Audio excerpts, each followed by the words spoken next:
Conference of Churches in cooperation with KTBC.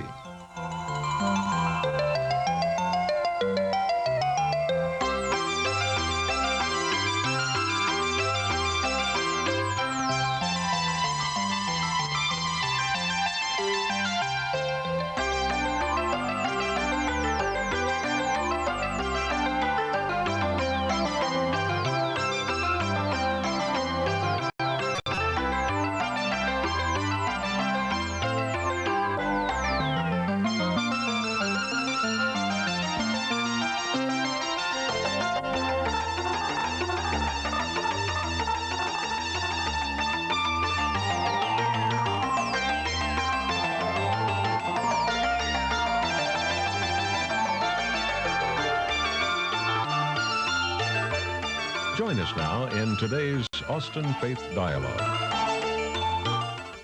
Hello. Welcome to Austin Faith Dialogue, a religious weekly public affairs program brought to you by the Austin Area Conference of Churches in cooperation with KTBC. I'm Barbara Holmes, staff person in the Regional Office United Methodist Church here in Austin, and your host for today's program that will help us become better acquainted with the Lutheran family in Austin. December 1988 marks 120 years since the first Lutheran congregation was founded in Austin. Special services and celebrations will be held this week at the site of the original Gethsemane Lutheran Church at 16th and Congress. Since that time, other Lutheran groups soon founded other congregations in Austin and began putting down roots in the area. That expansion has continued during the past century, so that today there's congregation in all parts of towns, educational institutions, including a seminary, a variety of social services, and regional administrative offices. Let's meet some representatives of the Lutheran family who are our guests today. I'd like to introduce to you Bishop Philip Wahlberg, Dorothy K. Jacobs, and Bob Green. We're so pleased to have you and looking forward to your telling us a little bit about how Lutherans live and work and serve together. And it might be a good thing to start with you, Bishop, to tell us, I think nearly all of us realize that Lutherans have their roots in Germany. Martin Luther was the one that brought that to our attention, but how did those German immigrants and those Swedish immigrants get here and in Austin? Well, now that's a very interesting question, Barbara, and it began very early in the history of the state of Texas. Almost before the revolutionary canons had died down, Swedes and Germans were in contact with Stephen F. Austin about colonizing people from their country into the new land of Texas. So by 1840, S.M. Swenson, who was a Swede and had come to Austin, was in conversation about bringing colonies of Swedes to this area. There were two very strong German princes who had similar conversations, and thus the immigration began. To me, it was startling to find out that in the mid-1840s, there were 35 shiploads of German immigrants who landed at the port of Galveston. Many of them proceeded on to Indianola and came inland from there. This area had Swedish settlers as early as the 1840s, first service of a Lutheran congregation here in 1868. The other Lutheran congregations of the earliest period would include St. Martin's, which was founded in 1884, and St. Paul's in 1891. Both the Swedish and the German traditions were very strong, and I think one evidence of that is the subsequent organization of a congregation in 1936, First English Lutheran Church. Now, how many English Lutherans do you know? All of our ancestors came to this country speaking a language other than English. And as late as 1936, it was thought necessary to make that identification in contrast to the Swedes and the Germans.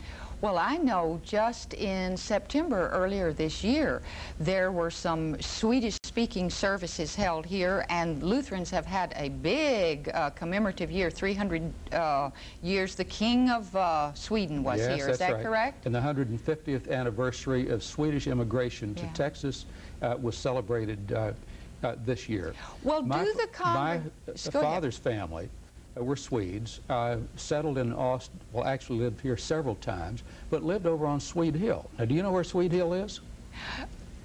Not only do I not know, do y'all know where Swede Hill is? If you go Swedish Hill? Swede Hill.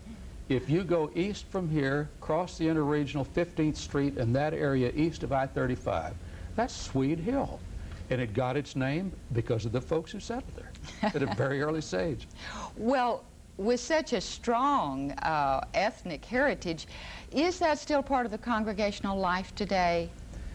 I would say there's a resurgence of interest in the roots of the congregations that are here, both Swedish and German. Now, there's some limitations to that, but I think that it is a source of enrichment to our faith life as well as to our cultural appreciation. Well, there is going to be much to celebrate, and you're to be congratulated on that. We want to talk to each of you about your involvement, but Bob, you as president of Lutheran Social Services, we want to learn some more about that, but as long as we're talking about past history, tell us a little bit about how Lutheran Social Services of Texas came to be.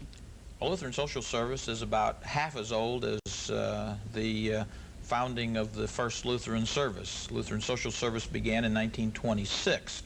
It began not far from here, in fact, in Round Rock on the campus of what is now Trinity Lutheran Home. At that time, it was Trinity Lutheran College. And it was a facility that was purchased by a number of lay leaders to begin the early start of Lutheran social services within the state of Texas, and particularly here in the Austin area. At that time, it was to work with orphans and with elderly people. It's kind of interesting, we talk about cross-generational services now as some new phenomenon, and 62 years ago they were thinking about doing that very same thing. Well, how interesting. We want to talk some more about that, but from the history and a particular service agency, Dorothy, I'd like for you to tell us just a little bit about if there is such a thing as a typical congregation. You're a member at a Triumphant Love Lutheran Church, and that's out in the Great Hills area. Just how would you describe your congregation? Well, I suppose would contrast the age of Gethsemane with being 120 years.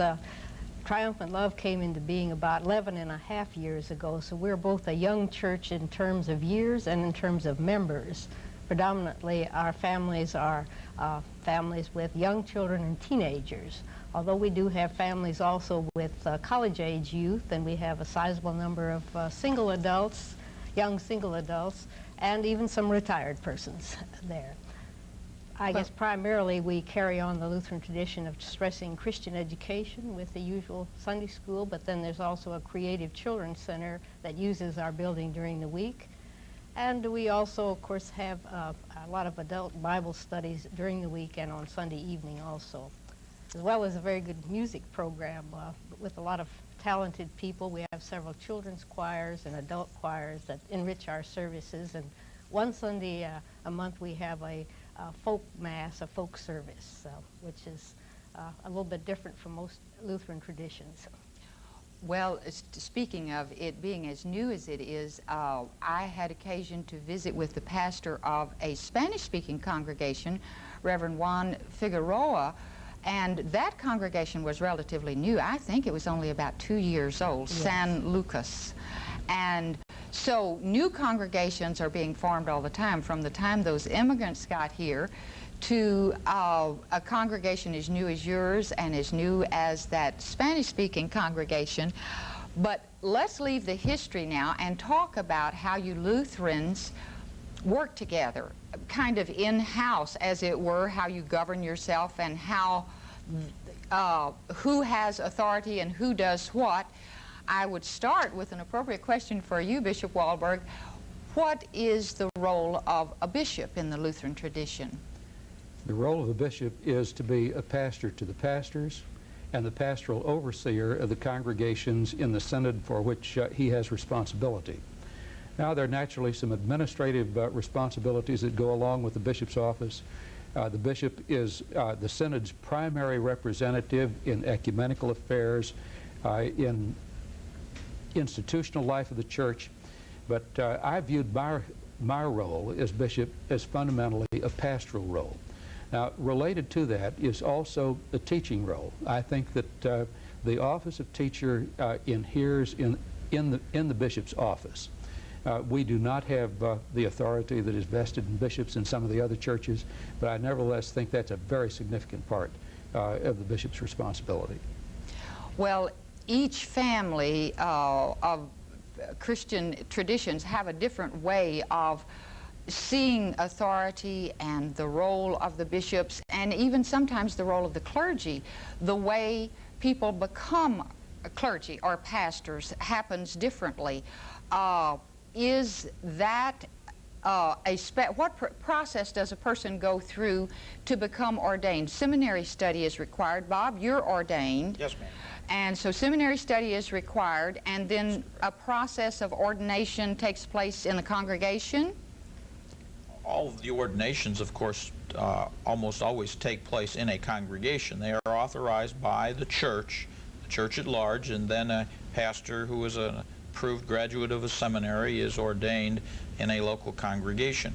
Many of the ordained clergy, however, do not always operate or work only in a congregation. For example, through our agency, many of the ordained clergy of the church here in Texas work in the prisons, in the state schools for the mentally retarded, in the hospitals, in nursing homes, in various settings. So the authority rests with the church, and then the responsibility for placing these becomes the function primarily initially of the bishops, and then congregations call pastors on their own once they have had their initial placement. Well, that's kind of a mixture. A while ago when you said the role of bishops, you said he, so I assume, let me ask this question of you, Dorothy. You're very active in a lot of levels of the church. Are women ordained?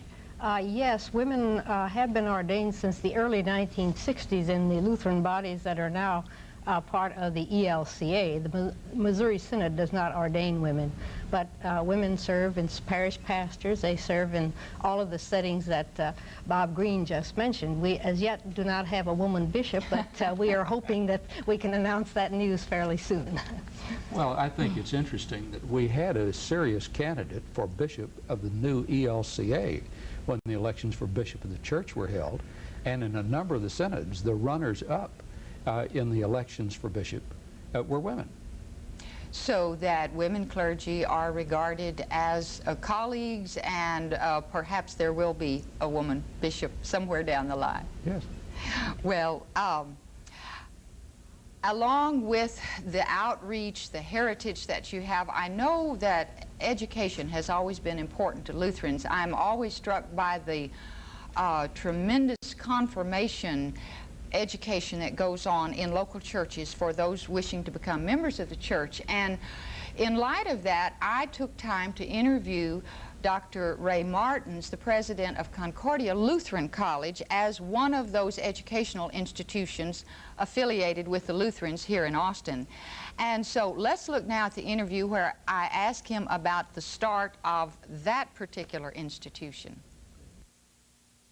School began in 1926 in response to a petition from the Lutheran people of the Lutheran Church Missouri Synod of the Texas District at that time. Out of a tradition which is very characteristic of our church group of featuring and specializing in education, these people hoped to have a college in our area, and were disappointed in that they got only a high school, boarding high school for boys. But after 25 years, it became a junior college, and then after about another 25 years, we've arrived at our present status of being a 4-year liberal arts coeducational college. And that's your status today here. When did you graduate your first 4-year class? In the spring of 1982, were the first people across the stage with BAs in hand. Well, the campus sits right smack in the middle of Austin, and you've done some expansion recently. Was this part of the movement from a junior college to a 4-year, or are you growing rapidly? Well, it was more nearly a part of the plan of facilities that would be necessary to support the 4-year program. We've done in the 80s about $8 million worth of new construction that consists for the most part in 3 rather large new buildings and the remodeling of some other space. And we're just now working at filling them up with a suitable number of students to support the programs. Well, I know that you will attract the students. What might a student study when they come here?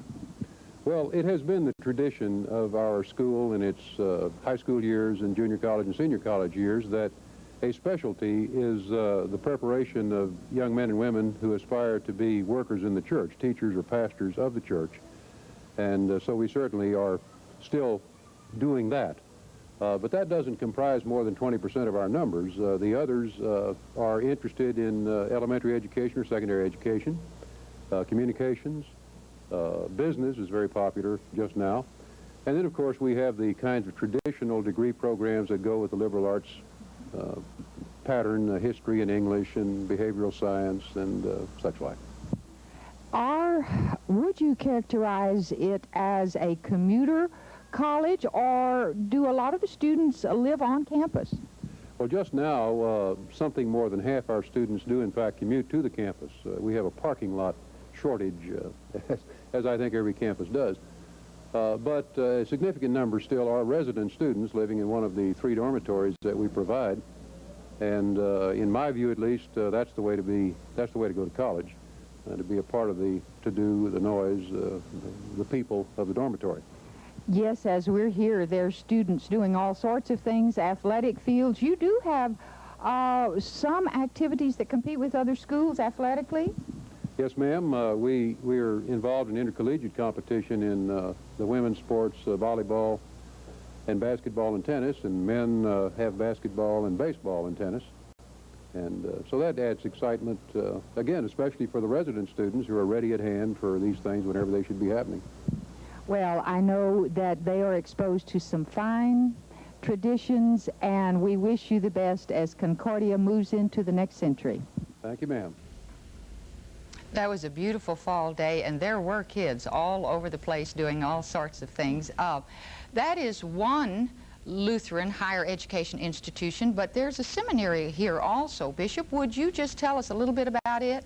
Yes, the Lutheran Seminary program in the Southwest is the youngest of the Lutheran higher educational institutions in the state of Texas. It was generated about a dozen years ago out of the strong conviction that our church needed to prepare persons for ministry with Hispanic citizens, not simply citizens, with the Hispanic population. So the program initially focused on preparation of persons for Hispanic ministry. As you would imagine, the early enrollments were small. In a dozen years, we probably have 30 graduates now serving primarily in Hispanic ministries. But with the advent of the ELCA, the decision was made to expand the program so that over a period of 5 years, we expect to increase the enrollment to 40. Now, our problem is going to be holding the enrollment at 40. We have 25 enrolled in the program this fall, with a number of other applicants ready to begin in the spring. Interestingly, slightly over half of our student body are women. Almost all of the people in the student body are second career persons. We feel that the seminary will do 2 things. One, it will continue to prepare people for Hispanic ministry. Everyone who enrolls in the program will be required to take cross-cultural courses. Second, we will prepare people for service in this distinctive area of the church with a primary emphasis on mission, the outreach of the church. We are very fortunate in enjoying the hospitality of both the Episcopal Seminary of the Southwest and the Austin Presbyterian Seminary. Our classes are held primarily at the Episcopal Seminary of the Southwest. They provide facilities for our library. They provide the space for our offices and administrative section, and we are deeply grateful to that. Our students can take courses both in the Episcopal Seminary of the Southwest and at Austin Presbyterian. And those 2 schools can take advantage of our course offerings as well. Well, that is so interesting that out of a strong ethnic heritage coming out of Europe, you are now making intentional efforts to bring another ethnic blend into the Lutheran family. And that kind of cooperative arrangement seems to make so much sense from a stewardship perspective, to share facilities when possible and when it can be worked out. So that's a good word. You mentioned an emphasis on outreach and mission, and let's go back to Bob and talk a little bit specifically about Lutheran Social Services here in the Austin area. You mentioned a former school in Round Rock, and so what are some of the services that Lutheran Social Services provides? Barbara, Lutheran Social Service is a statewide agency, but particularly focusing here on Austin, I would say the agency is primarily known for two major services: children's services, which would be adoption, foster care, and serving unwed mothers who may choose to keep or relinquish their children for adoption. The second one, of course, would be the nursing home in Round Rock, and we have 3 other nursing homes around the state. However, Lutheran Social Service, with the support and the encouragement of all the Lutheran churches, did not just stand on its reputation of providing these 2 basic services. It has expanded. Lutheran Social Service provided the first adult daycare center in the entire state of Texas. The first 2 were provided in El Paso. Presently, there are 3 operating here in Austin.